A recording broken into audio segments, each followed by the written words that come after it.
The worst future that Boruto foresaw has come true. Not only must he fight an evil Sasuke who wants to kill his wife-to-be Sarada, but Naruto's worst nightmare Ishiki has returned. How is this possible? Well, it's thanks to the King of Clowns himself. Your life is nothing. You serve as zero purpose. Code was tasked with creating a chakra fruit by Ishiki and ascending to godhood by carrying on the Otsutsuki will. Instead, what he has done gives the god tree a will of its own. God damn it! You can't make this up! The Ten Tails has evolved and split itself into separate beings. They equal the power level of the strongest shinobi we've ever seen, much to OG Naruto fans' demise, that is. Now, an example of this power is showcased with Sasuke's evil clone, capable of matching Boruto with a Chidori, and when together, they almost killed him. This is despite the real Sasuke telling Boruto in chapter 5 that if he honed his skills, no one would be able to defeat him. These guys are called the Shinju. However, their first form is the Claw Grime. You see, Code had the genius idea to treat the Ten Tails as his army. In chapter 72, he took L's upon L's in quick succession, which caused this decision. Firstly, his heart was broken by Ada. She ditched his ass for Kawaki, realizing Code was a side chick.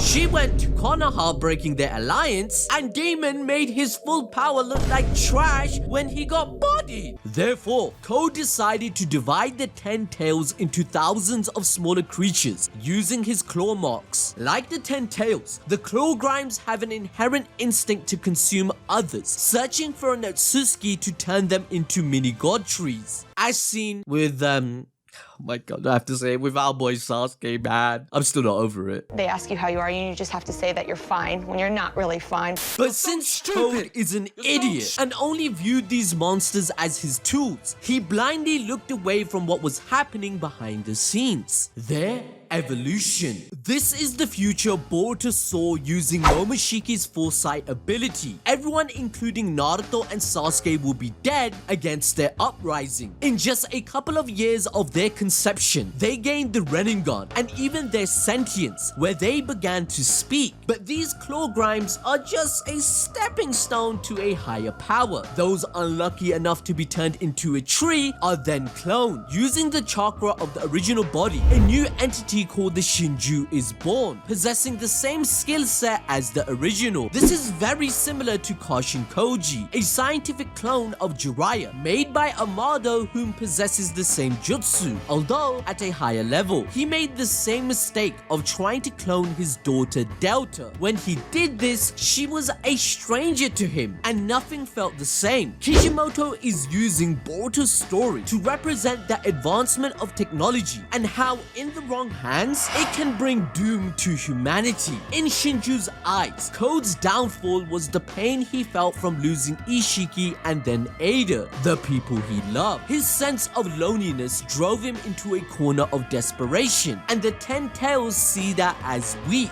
The Shinju's goal is to gain even more knowledge about the world to attain godhood for themselves. Kashin Koji and Shinju were sentient beings who were created solely as tools. And much like the Naruto manga, we are witnessing the damage caused when you treat others this way. If you can remember the early days of Naruto, the GOAT had taught Zabuza this lesson, that shinobi shouldn't be treated as such. It was referred back to in chapter 46 that Naruto has a connection with Kashin Koji due to Jiraiya's ninshu with him, and he saw it as completely wrong that Amado sacrificed him without telling him. Similarly, Code has been treating the Claw Grimes as tools for 3 years, but after evolving, the Shinju believed themselves to be superior beings, akin to the Otsutsuki. Throughout this series, we've seen the creed of the clan, which is to attain a higher life form more than any other living creature, therefore seeing others as inferior. Power has always been their goal no matter the outcome. They'd happily consume entire planets to further their evolution and even consume their own kind to grow more powerful, as seen with Momoshiki eating Kinshiki. But this is where the terror of the Shinju comes into play, as there is more to them than a simple god complex that every typical shonen villain has. Because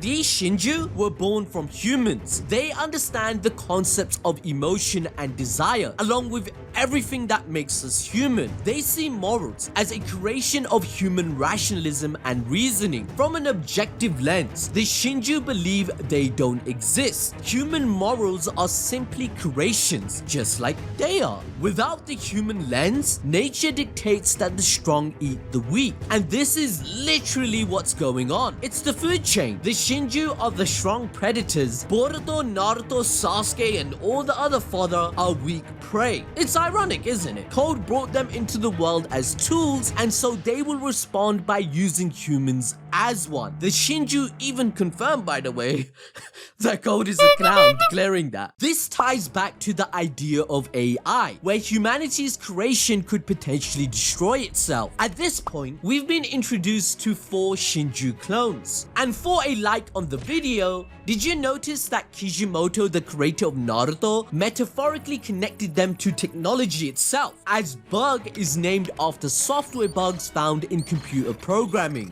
Physically speaking though, they have all been modified by Code's blood, which gained them his abilities of instant space teleportation with belts, confirmed to be superior to Minato's flying Raijin. We find out Bug can move at incredible speed and has the strength to equal Boruto in combat, as seen in chapter 4. This tells us that the Shinju are considerably more stronger than we even imagined. Boruto, at this point of the story, is stronger than Naruto and Sasuke combined. The two of them were bodied by Jigen, who has been outscaled by the likes of Code already. Before the time skip had even started, Boruto with his karma active could go toe-to-toe with Code and completely demolish him once Momoshiki or Kawaki activated their powers. And during the 3-year time skip of training, Sasuke said no opponent could defeat Boruto if he honed his skills, and his mission was completed to make him stronger than them. Yet, even with all this power, Boruto was overwhelmed by the 4 Shinju and had to escape, which led to Kashin Koji telling him never to risk that again, as the whole planet would be destroyed with his death. And since, you know, the Rinnegan is being handed out like Skittles, taste the rainbow up in this biatch, with all its different colors that we have seen in Boruto, all Shinju have the Rinnegan, which automatically fodderizes 99% of ninjas due to how overpowered it is. Come on now, dawg. Don't forget, in Naruto's manga, the Rinnegan was described as being sent down from the heavens to become either a god of creation who will save the world, or a god of destruction who will reduce everything to nothingness. Even Jigen said he would target Sasuke instead of Naruto because of his Rinnegan, and it was called an annoyance by Momoshiki, Code, and Ishiki. That's why, you know, Kishimoto had to come in and do what he did. Plus, do you really think a wuss like Metal Lee, Denki, or Wabe even stand a chance against these dudes? On top of that, the OGs didn't get any respect when Tenten, Choji, Rock Lee, and Trashimaru got off-screen by Ishiki. As a result, as stated in chapter 4, by nature, the Shinju are a single consciousness, a hive mind. Their ultimate goal is to eat Otsutsukis like Boruto and Kawaki to become a god tree that would kill everyone. However, due to the Ninshu connection to the original they are cloned from,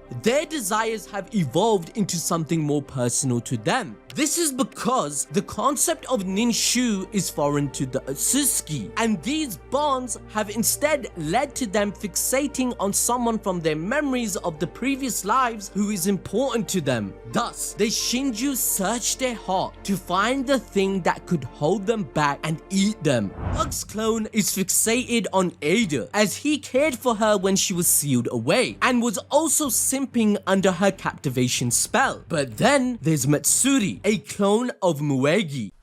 Who? You know, Muegi, Konohamaru's friend, that girl in his group. You know what? I'm not even gonna try and convince you she was ever a relevant character. That's a waste of time, no? Time to stop. Either way, knowing her identity actually helps us, as it allows us to understand what she is capable of. She has both earth and water release, and has mastered them to the point of combining them to create wood release. This is a dangerous combination, as aside from Hashirama, the only time this Kekkei Genkai has naturally naturally appeared is in the God Tree. Even Yamata had to be experimented on by Orochimaru. But with the way power scaling is working in Boruto, Matsuri's level of wood style surpassed the god of shinobi himself. But unlike Hashirama, Matsuri also has a boost thanks to her Otsutsuki genetics. Chapter 5 of Two Blue Vortex revealed that her desire revolves around Konohamaru, wanting to eat him as he is directly tied to her memories. This is to the point where she can feel the despair emanating from him and her students. Now let me ask ya, what could be even more frightening than an Otsutsuki made with the same jutsu as Hashirama? Well, meet my friend Jura, the clone of Ishiki. He wants to eat one person above all else, our goat Naruto.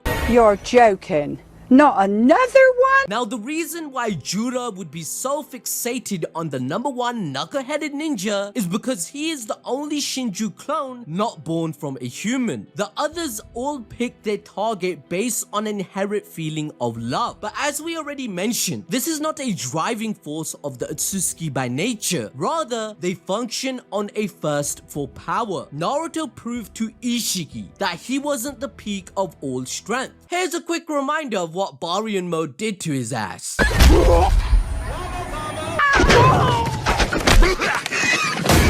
As a result, Jura wants to showcase that he is the best of the best, the superior being. But you may ask, how can this be the case when we witness Ishiki's soul dissipate into nothingness, ABD? Well, that's because he was already in it to begin with. Think back to chapter 56 and what Ishiki told Code before his death. Like all living things on the planet, his life force is in the tree. What's more is that Jura himself repeated this upon his conception.